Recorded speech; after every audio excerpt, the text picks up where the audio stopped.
Hello friends, welcome to my YouTube channel. So आज हमारा video है हकल्स रूल।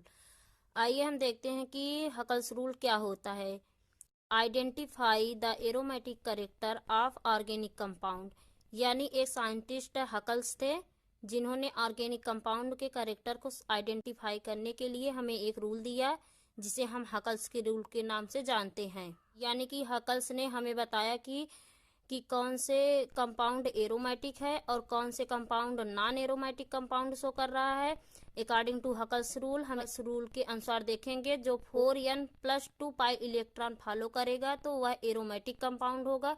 और आइए देखते हैं कौन कौन से कंडीशन है जो हकल्स रूल फॉलो करना चाहिए। देखिए यहाँ कंडीशन दिया गया है।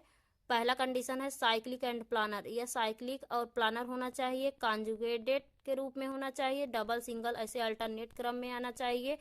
और तीसरा कंडीशन दिया गया है 4n+2 पाई इलेक्ट्रॉन फॉलो करना चाहिए। हम इसमें n का मान रखेंगे तो हमें जैसे 6 pi electron, 2 pi electron, 10 pi electron ऐसे हमें मान मिलेगा। ये यहाँ पर हम एक बेंजीन रिंग लेकर हम देखते हैं कि यह हकल्स रूल में फॉलो कर रहा है कि नहीं। यहाँ देखिए पाई बॉन्ड 3 है तो 3 × 2 करेंगे तो 6 पाई इलेक्ट्रॉन हमें मिलेगा। तो आगे देखिए इसकी definition. Have give a rule to determine the compound is aromatic और non aromatic, it is a called Huckel's rule. हमें हकल्स ने एक रूल दिया है जिसे हम डिटरमाइन करेंगे कि यह एरोमेटिक कंपाउंड शो कर रहा है या नॉन एरोमेटिक कंपाउंड शो कर रहा है, इसलिए हम इसे हकल्स रूल कहते हैं। According to Huckel's rule, Huckel's rule के अनुसार हम देखेंगे कि a compound is said to be aromatic if it is satisfy the following condition. Aromatic compound जो कुछ कंडीशन दिए गए हैं, देखेंगे कि यह सेटिस्फाई कर रहा है कि नहीं। जब यह सेटिस्फाई करेगा तो यह हकल्स रूल के अनुसार यह एरोमेटिक कंपाउंड होगा। कंपाउंड देखिए यहाँ पर condition, compound should be cyclic and planar. Compound हमारा साइक्लिक और प्लानर होना चाहिए। अगला पॉइंट दिया गया है कंपाउंड शुड बी कॉन्जुगेटेड। हमारा कंपाउंड कॉन्जुगेटेड के रूप में होना चाहिए, डबल सिंगल अल्टरनेट क्रम में होना चाहिए। अगला पॉइंट दिया गया है कंपाउंड मस्ट कंटेनिंग, मतलब 4n+2 पाई इलेक्ट्रॉन फॉलो करना चाहिए। वेयर जहाँ n = 0, 1, 2, 3 ऐसे सो ऑन वैल्यू दिया रहेगा, दैट इज कंपाउंड कंटेनिंग।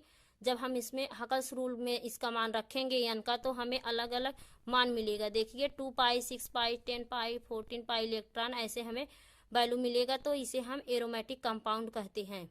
आइए हम देखते हैं इसके कुछ एग्जाम्पल। जैसे बेंजीन, बेंजीन को हम देखेंगे कि यह हकल्स रूल फॉलो कर रहा है या नहीं। यह जैसे कि उसमें 3 कंडीशन बताया गया, साइक्लिक होना चाहिए, प्लानर होना चाहिए और कॉन्जुगेटेड के रूप में होना चाहिए। देखिए यहाँ कॉन्जुगेटेड है, double single double single double single, फिर ऐसे अल्टरनेट क्रम में आ रहा है, इसलिए यह कॉन्जुगेटेड है। अब देखेंगे कि यह 4n+2 पाई इलेक्ट्रॉन फॉलो कर रहा है या नहीं।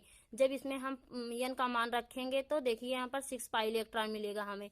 फॉलो द हकल्स रूल, यह हकल्स रूल फॉलो कर रहा है, तो हमें इसका मतलब हुआ बेंजीन है 6 pi electron and follow the Huckel's rule. 6 pi electron benzene में फॉलो कर रहा है हकल्स रूल को। So it is an aromatic compound, इसलिए यह एरोमेटिक कंपाउंड है। अगला एग्जाम्पल हम देखेंगे, या इसमें एक स्ट्रक्चर लिए देखिए यहाँ पे जो 2 पाई इलेक्ट्रॉन फॉलो कर रहा है, तो follow the Huckel's rule, Huckel's rule follow कर रहा है। So it is an aromatic compound, इसलिए यह एरोमेटिक कंपाउंड है। क्योंकि हकल्स रूल में हमें 2 पाई, 6 पाई, 10 पाई इलेक्ट्रॉन मिल रहा है, इसलिए हम डायरेक्ट भी देख सकते हैं। जिससे किसी को वैल्यू याद रहे तो हम कह सकते हैं कि यह हकल्स रूल फॉलो कर रहा है।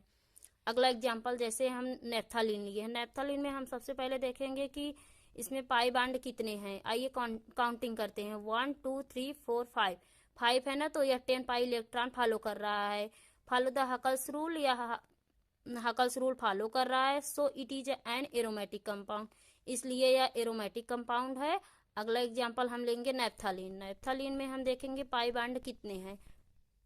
आइए हम काउंटिंग करते हैं, 1, 2, 3, 4, 5, 6, 7 7 है, तो यह 14 पाई इलेक्ट्रॉन फॉलो कर रहा है। फॉलो द हकल्स रूल, क्योंकि यह हकल्स रूल फॉलो कर रहा है। So it is an aromatic compound, इसलिए यह भी एरोमेटिक कंपाउंड शो कर रहा है।